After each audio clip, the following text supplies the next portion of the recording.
どうも、モブです。今回は、光の攻防ヨグムントの攻略ガイドになるよ。それじゃ、早速見ていこう。まず、みんなは、光の攻防ヨグムント、難易度ハードをクリアすることができたかな？今回は、クリアできずに困っている人に向けた動画になってるよ。一つ目は、ステータスについてだよ。まず、攻略の中心となる、水篠隼の攻撃力は、最低でも5万、高坂雫は防御力4万を目指そう。もちろん、これは最低ラインの基準になるため、高ければ高いほどいいよ。しかし、ステータスは他のオプションとのバランスを考慮する必要があるよ。次は、精密度についてだよ。精密度は敵のレベルや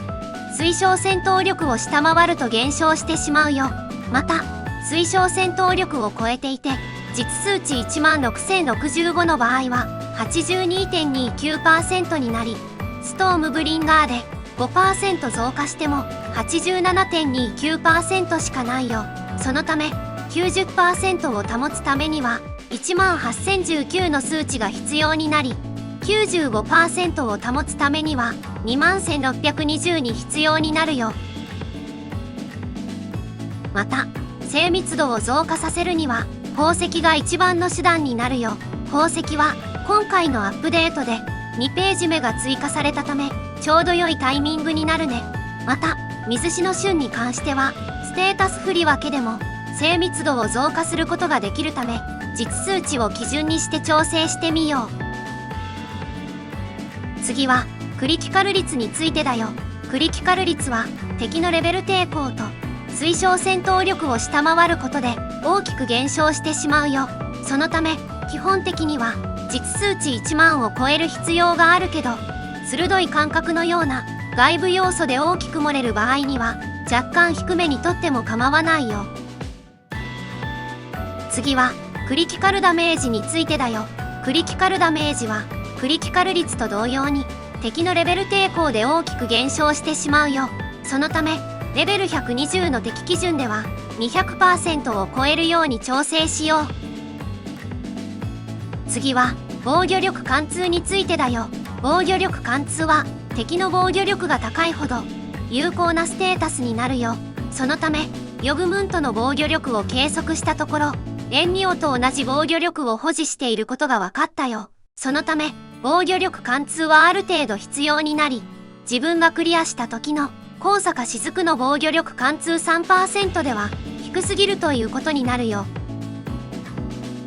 次はダメージ増加についてだよ。基本的に今回の攻防でもダメージ増加の数値が防御力貫通の数値を上回るようにしよう。防御力貫通がダメージ増加を上回る場合は、ファフトナやデイモスのような極めて防御力が高い敵に対してだよ。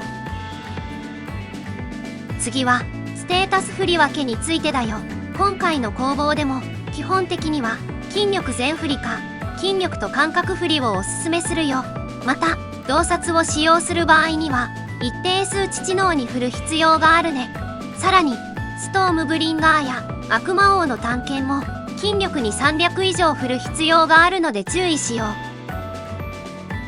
次はおすすめのスキルについてだよ。おすすめのスキルは真空波、ウィンドシュラウド、雷鳴、疾風になるよ。特に推奨戦闘力を下回る場合にはブレイク量が減少してしまうため、疾風をうまく活用するようにしよう。次は祝福の石についてだよ。基本的には再覚醒、殺気、鋭い感覚、粉砕がおすすめかな。また、洞察や弱点カンパ、マナ暴走も使えるよ。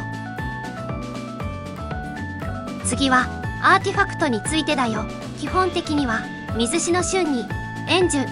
ベテラン、またハンターには水篠隼の火力をサポートできるようなセットを装着しよう。さらに基本的には戦力をある程度補強する必要があるので、レベル100や魔法付与が施されているアーティファクトが良いかな。そしてサポートに置くハンターは弱点属性にとらわれる必要はなく、水篠隼の火力を大きく増加できるメイリン、ミノベ、イスラなどもおすすめだよ。もちろん古沢かりんのようなブレイカーやヨグムント特攻の回復阻害を持つ高坂雫でも構わないよ。次はコアについてだよ。コアは基本的にレベル15を 3V×4 セット分作って戦力を大きく補強しよう。また戦闘に大きな影響を与えない水しの旬のエネルギーなどは属性にとらわれずステータス重視でも良いかな。もちろんハンターモードの場合でも高坂雫以外のコアは戦力を盛ることを意識しているよ。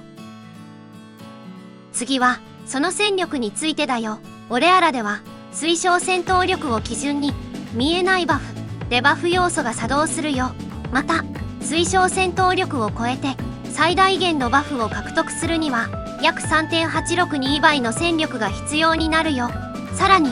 推奨戦闘力を下回ると多くのデバフ効果が適用されるためコアや武器庫影の戦力などを増強し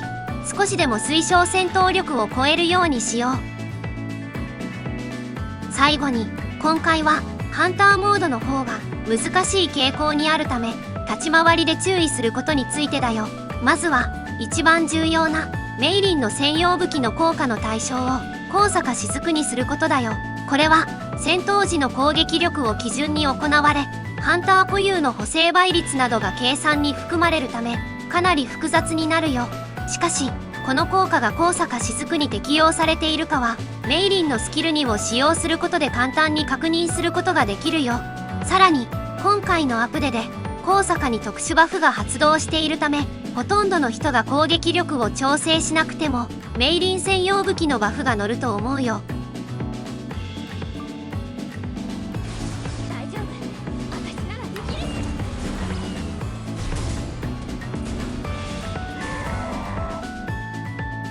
また戦闘中には高坂雫の火力を伸ばすために古沢かりんとメイリンの受ける水属性ダメージ増加の効果を敵に付与する必要があるよ。特にメイリンは QTE スキルかスキル1を命中させる必要があるためタイミングを測ろう。そしてメイリンのスキル1にはパワーゲージを増加させる効果がありこれも命中するかしないかで高坂との必殺技のターンがずれてしまう原因になるよ。